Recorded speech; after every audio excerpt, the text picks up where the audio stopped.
அடுத்த நிமிஷம் நிச்சயமில்லாத வாழ்க்கைன்னு இந்த ஒரு காட்சியை பார்க்கும் போதே தெரியுதுல. கண்ணே காணங்குருவி கத்திடுச்சி காடு மேடெல்லாம் கத்திடுச்சி உன்னை காண முன்னுதான் கத்திடுச்சி வாழைப்பூ காட்டுக்குள்ள என் வாசப்பூவ நான் தேடையில பாம்பு ஒண்ணுதான் கொத்திடுச்சி பச்சை பாம்பு ஒண்ணுதான் கொத்திடுச்சி.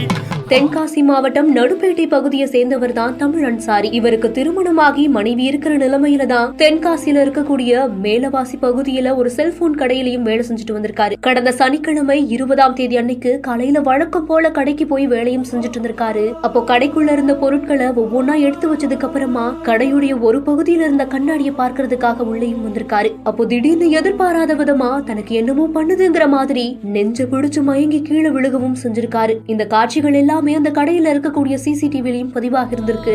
இந்த நிலைமையில தான் அந்த கடைக்கு பக்கத்துல இருக்கக்கூடிய மற்றொரு கடையில இருந்த நபர்கள் எல்லாருமே மயங்கி விழுந்த இவரை உடனடியா மீட்டு தென்காசியில இருக்கக்கூடிய அரசு மருத்துவமனைக்கு எடுத்துட்டும் போயிருக்காங்க. அங்க பரிசோதனை செஞ்சு பார்த்ததுல இவர் ஏற்கனவே மாரடைப்பு ஏற்பட்டு உயிரிழந்து போனதாகவும் மருத்துவர்கள் தெரிவிச்சதா கூறப்படுது. செல்போன் கடையில வேலை செய்யக்கூடிய நபர் கண்ணாடியை பார்த்துட்டு இருக்கும் பொழுதே திடீர்னு மாரடைப்பு ஏற்பட்டு கீழே சரிந்து விழுந்து உயிரிழந்த சம்பவம் பெரும் அதிர்ச்சியை ஏற்படுத்தி இருக்கு. இதுடைய காட்சிகளும் வெளியாகி மனிதனுடைய வாழ்க்கை சில நொடிதான் அப்படிங்கறத காட்டும் வகையில வைரல் ஆயிட்டும் வந்துட்டு இருக்கு. இந்த செய்தி குறித்த உங்களுடைய கருத்துக்களை கீழே ஷேர் பண்ணுங்க.